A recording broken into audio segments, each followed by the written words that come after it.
नमस्कार दोस्तों, स्वागत है आप सभी का आपके अपने YouTube channel GK search engine पर। आज है 12 मई और 12 मई से रिलेटेड राजस्थान करंट अफेयर्स के जितने भी इम्पोर्टेंट क्वेश्चन हैं उन सभी को हम इस वीडियो में डिस्कस करने वाले हैं। तो पूरा वीडियो बहुत ध्यान से देखना और वीडियो के एंड में मैं आपसे क्वेश्चन पूछूंगा जिसका आंसर आपको कमेंट बॉक्स में देना है। कल के वीडियो में मैंने आपसे क्वेश्चन पूछा था जो था राजस्थान वुशु संघ के अध्यक्ष कौन है जिनको भारतीय वुशु संघ का उपाध्यक्ष बनाया गया है। तो राजस्थान वुशु संघ के अध्यक्ष बने हैं हीरानंद कटारिया, यानी कि ए ऑप्शन इसका बिल्कुल सही था। हीरानंद कटारिया को भारतीय वुशु संघ का उपाध्यक्ष बनाया गया है। जी हाँ, राजस्थान वुशु संघ के अध्यक्ष हीरानंद कटारिया को भारतीय वुशु संघ का उपाध्यक्ष बनाया गया है। वहीं भारतीय वुशु संघ के चुनाव में अध्यक्ष के रूप में जितेंद्र सिंह बाजवा को चुना गया है। तो चलिए स्टार्ट करते हैं आज के करंट अफेयर्स। पहला क्वेश्चन है, हाल ही में इंस्पायर अवार्ड मानक योजना 2021-22 की 3 दिवसीय राज्य स्तरीय प्रदर्शनी जिसका आयोजन कहाँ किया जाएगा। तो ये प्रदर्शनी चित्तौड़गढ़ में आयोजित होगी, यानी कि ए ऑप्शन इस क्वेश्चन का बिल्कुल सही है। आइए जानते हैं इम्पोर्टेंट फैक्ट्स। तो इंस्पायर अवार्ड मानक योजना 2021-22 की 3 दिवसीय जो राज्य स्तरीय प्रदर्शनी है वो 11 मई से चित्तौड़गढ़ के पुरुषार्थी स्कूल में आयोजित हो रही है। जहाँ राज्य स्तरीय इस प्रदर्शनी में प्रदेश भर के 33 जिलों के 412 बाल वैज्ञानिक इसमें उपस्थित होंगे, जिसमें 3 दिनों तक आम लोग भी इस प्रदर्शनी को देख सकते हैं। गौरतलब है कि इसका आयोजन है वो चित्तौड़गढ़ में किया जा रहा है। 11 से लेकर 13 मई तक राज्य स्तरीय प्रदर्शनी जो आयोजित हो रही है, जिसमें प्रदेश के 412 बाल वैज्ञानिक इसमें हिस्सा ले रहे हैं और ये बच्चे जिला स्तरीय इंस्पायर अवार्ड से चयनित होकर इस प्रदर्शनी में भाग लेने के लिए आ रहे हैं। पूरे राज्य में जिला स्तर पर इस प्रदर्शनी के लिए सर्वाधिक बच्चों का चयन चित्तौड़गढ़ से ही हुआ है। चित्तौड़गढ़ के 38 बाल वैज्ञानिक इसमें अपना मॉडल प्रस्तुत करेंगे। नेक्स्ट क्वेश्चन है, प्रदेश में खेलों के लिए आधारभूत ढांचे को मजबूत करने के लिए बास्केटबॉल अकादमी है वो कहाँ शुरू होगी। तो बास्केटबॉल अकादमी की स्थापना बाड़मेर और सीकर में की जाएगी, यानी कि सी ऑप्शन इसका बिल्कुल सही है, उपरोक्त दोनों। आइए जानते हैं इम्पोर्टेंट फैक्ट्स। तो प्रदेश में खेलों के लिए आधारभूत ढांचे को मजबूत करने के लिए इस बार बजट में 270 करोड़ रुपए के अतिरिक्त बजट के प्रावधान को स्वीकृति प्रदान की है सीएम अशोक गहलोत ने। इसके माध्यम से नागौर के डीडवाना में कबड्डी, जहाँ कबड्डी अकादमी, और सीकर के कोलिडा और बांसवाड़ा में फुटबॉल अकादमी, और बीकानेर में साइकिलिंग अकादमी, और भीलवाड़ा में ध्यान रखना कुश्ती के लिए अकादमी स्थापित होगी, और चूरू के राजगढ़ में एथलेटिक्स के लिए अकादमी की स्थापना की जाएगी, और बाड़मेर और सीकर में ध्यान रखना बास्केटबॉल अकादमी है वो शुरू होगी। इसके अलावा सीकर, अजमेर, बीकानेर, भरतपुर और जोधपुर में सिंथेटिक एथलेटिक्स ट्रैक भी बनाया जाएगा। इसके अलावा चूरू, जैसलमेर, धौलपुर, जालौर, नागौर में मल्टीपर्पज़ इंडोर हॉल का भी निर्माण किया जाएगा।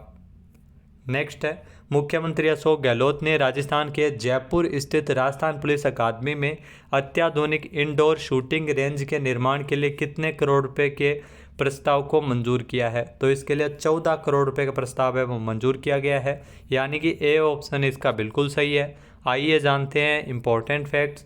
तो राजस्थान के पुलिस कर्मचारियों की फायरिंग क्षमता वृद्धि के लिए जहाँ जयपुर में स्थित पुलिस अकादमी में अत्याधुनिक इंडोर शूटिंग रेंज बनाई जाएगी। सीएम अशोक गहलोत ने इस शूटिंग रेंज के निर्माण के लिए 14 करोड़ रुपए का प्रस्ताव मंजूर किया है। जी हाँ, यह निशानेबाजी खेल से अलग और अत्याधुनिक तकनीक की कंपोजिट इंडोर शूटिंग रेंज होगी, जिसमें 50 मीटर की 6 लाइन बनाई जाएगी। यहाँ 50 मीटर की 6 लाइन में इसमें अभ्यास कर सकेंगे पुलिसकर्मी। इसके अलावा यहाँ प्रशिक्षणार्थियों को इंडोर फायरिंग के बेहतर और अनुकूल वातावरण के अभ्यास के अवसर मिल सकेंगे। नेक्स्ट है, हाल ही में राजस्थान के किस जिले में स्थित फ्रोजन सीमन बैंक बस्सी में जो सेक्स सॉर्टेड सीमन लैब की स्थापना की जाएगी। तो बस्सी ध्यान रखना जयपुर में स्थित है, जहां पर फ्रोजन सीमन बैंक है वो स्थापित है, यानी कि सी ऑप्शन इसका बिल्कुल सही है। आइए जानते हैं इम्पोर्टेंट फैक्ट्स। तो राजस्थान में पशुपालन के क्षेत्र में लगातार है वो तरक्की की जा रही है। यहाँ उन्नत नस्ल के पशुधन के क्षेत्र में भी नए आयाम स्थापित हो रहे हैं और इसी दिशा में एक नई उपलब्धि जयपुर के बस्सी में स्थित फ्रोजन सीमन बैंक है। जहाँ पर पशुपालन विभाग के जो सचिव कृष्ण कुणाल के मुताबिक जल्द ही इस सीमन बैंक में सेक्स सॉर्टेड सीमन लैब की स्थापना की जाएगी। सीएम अशोक गहलोत ने राज्य 2023-24 के जो बजट में इस लैब को स्थापित किए जाने की घोषणा की थी। फ्रोजन सीमन बैंक से राज्य भर के पशुपालकों को उन्नत नस्ल के पशुधन विकास में सहूलियत हो रही है। वहीं सीमन लैब की स्थापना से राज्य के पशुधन विकास में नया आयाम स्थापित हो सकेगा। नेक्स्ट है, हाल ही में सीआरपीएफ में तैनात राजस्थान के 21 जवान को 9 मई 2023 को नई दिल्ली में राष्ट्रपति द्रौपदी मुर्मू ने शौर्य पदक से सम्मानित किया है। तो राजस्थान के जो सीआरपीएफ में तैनात सत्येंद्र सिंह यादव को पुरस्कार है वो मिला है, यानी कि बी ऑप्शन इसका बिल्कुल सही है। आइए जानते हैं इंपॉर्टेंट फैक्ट्स। तो अलवर में नीमराना के पास मुंडावर उपखंड क्षेत्र के गांव भिखावास निवासी सीआरपीएफ में असिस्टेंट कमांडेंट के पद पर तैनात सत्येंद्र सिंह यादव, जिनको 9 मई 2023 को नई दिल्ली में राष्ट्रपति द्रौपदी मुर्मू के द्वारा शौर्य पदक से इनको सम्मानित किया गया है। जी हाँ, गौरतलब है कि जम्मू कश्मीर के श्रीनगर में तैनात असिस्टेंट कमांडेंट सत्येंद्र सिंह यादव, जो 28 जून को 2022 में आतंकियों से मुठभेड़ हुई थी इनकी, और मुठभेड़ में सत्येंद्र सिंह को 2 गोलियां भी लगी थी। उसके बावजूद उन्होंने 2 लश्कर के आतंकवादियों को मार गिराया था, जिसके बाद उनके साथियों को आतंकियों के ठिकाने पर बड़ी संख्या में गोला बारूद भी मिला था। असिस्टेंट कमांडर सत्येंद्र सिंह यादव की बहादुरी पर 26 जनवरी की गणतंत्र दिवस समारोह के अवसर पर राष्ट्रपति ने उनको शौर्य चक्र दिए जाने की घोषणा की थी। नेक्स्ट है, राजस्थान के किस जिले में पर्यावरण संरक्षण के लिए मिशन लाइफ पर्यावरण के लिए पर्यावरण जीवन शैली अभियान की शुरुआत हुई है? तो पर्यावरण जीवन शैली अभियान है जो टोंक में शुरू हुआ है, यानी कि ए ऑप्शन इसका बिल्कुल सही है। आइए जानते हैं इंपॉर्टेंट फैक्ट्स। तो राजस्थान के टोंक जिले में पर्यावरण संरक्षण के लिए मिशन लाइफ पर्यावरण के लिए जो पर्यावरण जीवन शैली अभियान की शुरुआत हुई है, और ये अभियान 5 जून तक चलाया जाएगा। यहाँ पर्यावरण दिवस तक इस अभियान को चलाया जाएगा। इस अभियान के तहत 10 मई को जो राजकीय उच्च माध्यमिक विद्यालय जो लांबा हरि सिंह टोंक में पर्यावरण के प्रति लोगों में जागरूकता और स्लोगन प्रतियोगिता भी आयोजित की गई थी। पर्यावरण रक्षा के लिए जन समुदाय में जीवन के प्रति जागरूक करने का इसका मुख्य लक्ष्य निर्धारित किया गया है। नेक्स्ट है, हाल ही में 10 मार्च 2023 को राजस्थान के जयपुर में आयोजित जो राष्ट्रीय स्तर की स्कॉच अवार्ड डिजिटल सेरेमनी में राजस्थान के किस विभाग को राष्ट्रीय स्तर पर सम्मान मिला था? तो ये ध्यान रखना इंपॉर्टेंट क्वेश्चन है, पूछा जा सकता है। तो सामाजिक न्याय व अधिकारिता विभाग को राष्ट्रीय स्तर पर सम्मानित किया गया था, यानी कि बी ऑप्शन इसका बिल्कुल सही है। आइए जानते हैं इंपॉर्टेंट फैक्ट्स।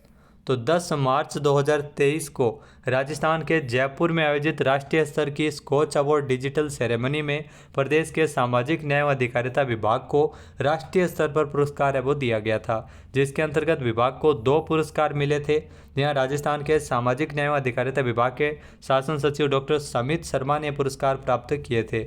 विभाग को अपने नवाचारों के लिए स्कॉच अवार्ड टीम द्वारा डिजिटल सर्टिफिकेट और साइटेशन प्रदान किया गया था। विभाग की 3 महत्वपूर्ण योजनाओं को ये पुरस्कार मिले थे, जिसमें पालनहार योजना को गोल्ड अवार्ड, उत्तर मैट्रिक छात्रवृत्ति को सिल्वर अवार्ड और मुख्यमंत्री कन्यादान योजना को भी सिल्वर अवार्ड से नवाजा गया था।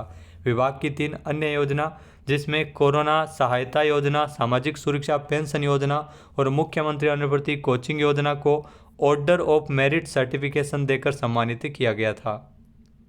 अगला क्वेश्चन है, राजस्थान में लागू होने वाली मुख्यमंत्री कामधेनु बीमा योजना के अंतर्गत प्रति पशु बीमा राशि कितने रुपए निर्धारित की गई है? तो इसमें प्रति पशु बीमा राशि है वो 40,000 रुपये निर्धारित की गई है। जी हाँ, जिसमें 2 दुधारू गोवंशों का बीमा इसमें करवाया जाएगा, गायों का बीमा होगा, यानी कि सी ऑप्शन इसका बिल्कुल सही है। ध्यान रखना, गाय के साथ अब इसमें भैंस को भी शामिल किया है, यानी 2 दुधारू भैंस का भी इसमें बीमा करवाया जा सकता है, जिसमें प्रति पशु बीमा राशि है वो 40,000 रुपये निर्धारित की गई है। आइए जानते हैं इंपॉर्टेंट फैक्ट्स।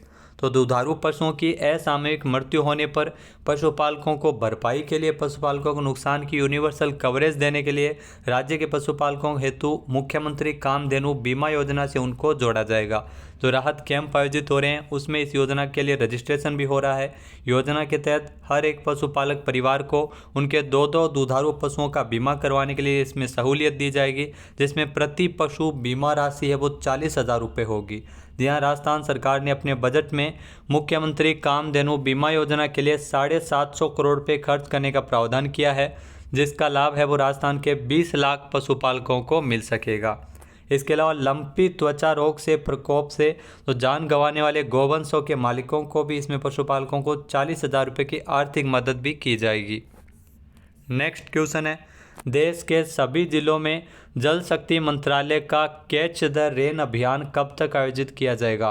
तो इस अभियान का आयोजन है वो 30 नवंबर 2023 तक होगा, यानी कि सी ऑप्शन इसका बिल्कुल सही है।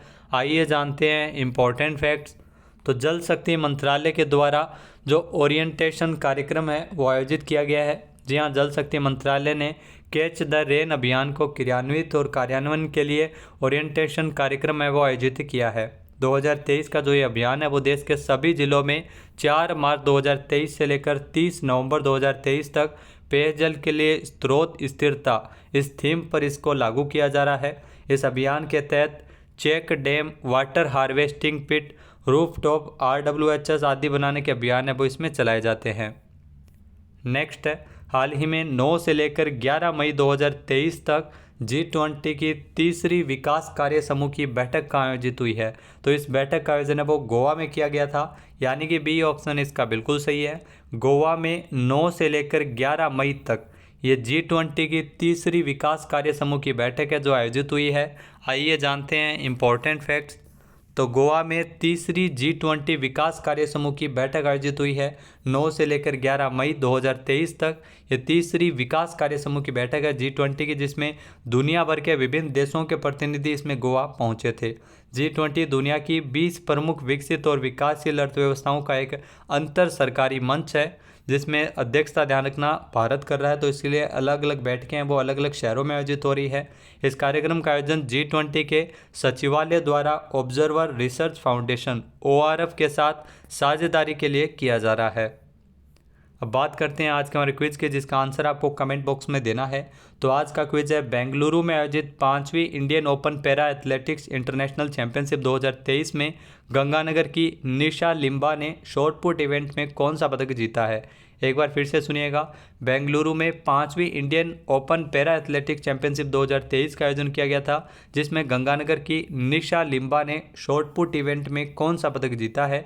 इसका सही आंसर आपको कमेंट बॉक्स में देना है। और अगर ये वीडियो आपको पसंद आए तो इसे लाइक और शेयर करना बिल्कुल न भूलिएगा।